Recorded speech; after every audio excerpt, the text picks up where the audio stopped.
Assalamualaikum warahmatullahi wabarakatuh. Alhamdulillah, Allahumma shalli ala nabiyina Muhammad wa ala alihi washabbihi ajmain. Teman-teman, semoga sehat dan tetap semangat.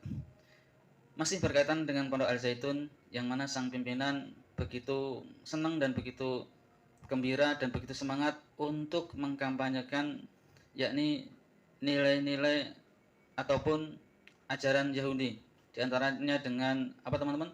Yakni dengan menyanyikan atau mengajarkan salam Yahudi, kemudian mengganti lafaz-lafaz Alhamdulillah diganti dengan lafaz-lafaz Yahudi dan yang lain sebagainya.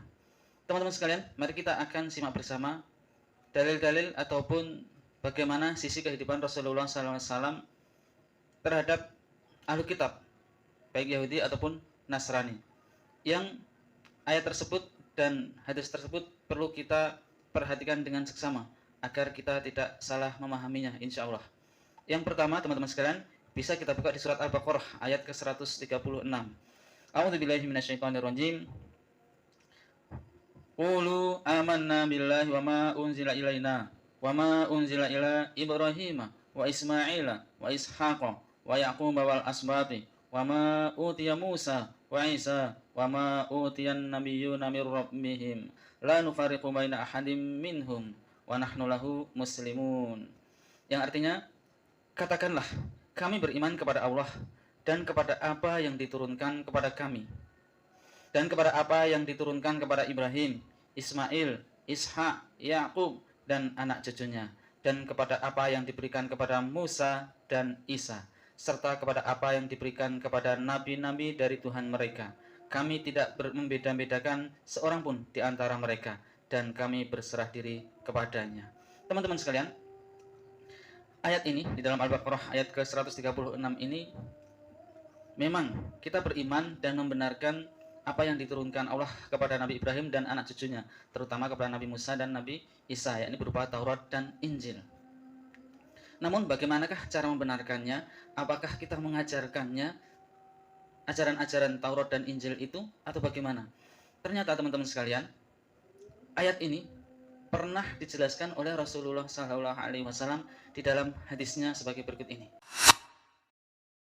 Hadis ini hadis sahih yang diriwayatkan oleh Imam Al-Bukhari melalui jalan Yahya bin Abi Katsir dari Abu Salamah dari Abu Hurairah radhiyallahu anhu dalam Fathul Bari, dan juga diriwayatkan oleh Al-Baihaqi di dalam Sunan Al-Kubra. Hadisnya sebagai berikut, yang artinya dari Abu Hurairah radhiyallahu anhu, beliau berkata, dahulu ahlul kitab membaca Taurat dengan bahasa Ibrani dan mereka tafsirkan dengan bahasa Arab kepada orang-orang Islam.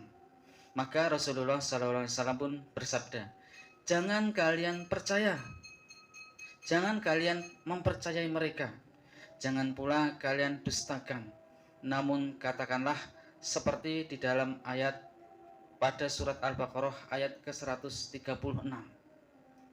Ya, yakni seperti yang tadi kita sampaikan tadi, bahwasanya kita beriman kepada apa yang diturunkan Allah kepada Nabi Ibrahim dan anak keturunannya, khususnya Nabi Yakub, Nabi Musa, Nabi Harun dan semua nabi, dan Allah tidak membedakan nabi-nabi semuanya itu. Namun ketika Taurat dan Injil ini sudah ditafsirkan dengan berbagai bahasa, sehingga Nabi mengisyaratkan ataupun memberikan petunjuk untuk tidak mempercayainya. Kenapa? Karena kita akan baca di hadis berikutnya, teman-teman sekalian.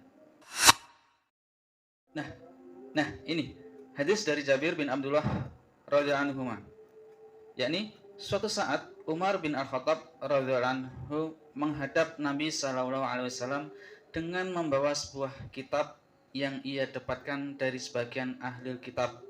Lalu Nabi membacanya.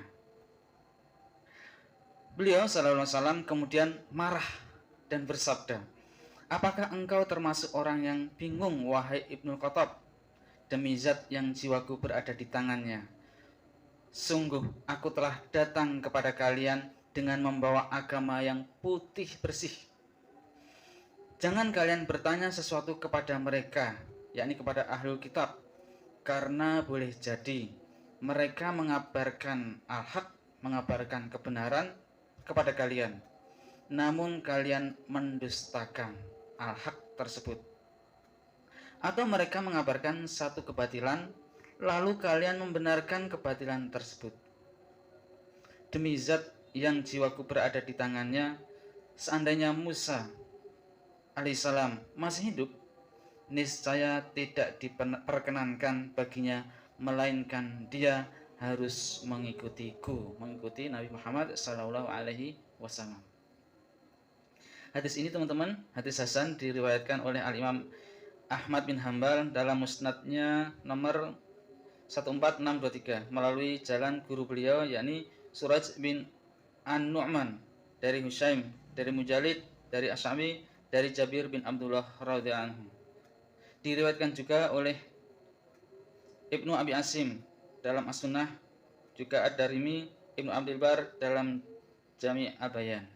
Ya, teman-teman sekalian dirahmati Allah Subhanahu wa taala, ternyata bahwa kita tetap harus mengimani bahwa Allah telah menurunkan Taurat dan Injil. Telah menurunkan Taurat kepada Nabi Musa dan Injil kepada Nabi Isa alaihissalam. Namun setelah Taurat dan Injil ini diterjemahkan ke dalam bahasa Arab, atau bahkan sekarang diterjemahkan ke dalam bahasa-bahasa yang begitu banyak, maka Nabi mengisyaratkan untuk tidak perlu membacanya, untuk tidak perlu mempelajarinya. Kenapa? Karena Nabi mengkhawatirkan jika isinya itu ada yang benar, dikhawatirkan kita akan mengingkarinya, maka ini akan menjadi dosa. Begitu juga sebaliknya, bisa jadi itu isinya adalah salah, namun kita bisa mengimani, mempercaya atau bahkan mengikutinya, maka ini juga akan menjadi kesalahan bagi kita. Namun hendaklah teman-teman sekalian kita mencukupkan diri kepada Al-Quran yang menjadi penyempurna di dalam ajaran yang dibawa oleh Rasul-Rasul yang diakhiri ataupun ditutup oleh Rasulullah Muhammad Sallallahu Alaihi Wasallam. Apalagi mengajarkannya kepada orang lain, apalagi menganggap ajarannya itu sama posisinya, sama kedudukannya ajaran Yahudi, ajaran Nasrani, ya, dianggap kedudukannya sama dengan ajaran Islam. Apalagi sampai menjadikan merubah ajaran Islam, dirubah dengan ajaran Yahudi atau Nasrani, ya. Seperti salam diganti dengan salam yang lainnya, salam Yahudi, atau lafaz-lafaz pujian misalkan alhamdulillahirabbil alamin kemudian diganti. Ini adalah suatu perkara yang hendaknya kita jauhi dan kita cukupkan dengan Al-Quran dan apa yang dicontohkan oleh Rasulullah Sallallahu Alaihi Wasallam. Karena Allah di dalam surat Al-Maidah ayat ketiga, Allah berfirman bahwa Islam sudah sempurna. Hendaklah kita tidak perlu merubah-rubah, mengurangi atau menambah-nambahinya. Semoga bermanfaat. Mohon maaf. Wassalamualaikum warahmatullahi wabarakatuh.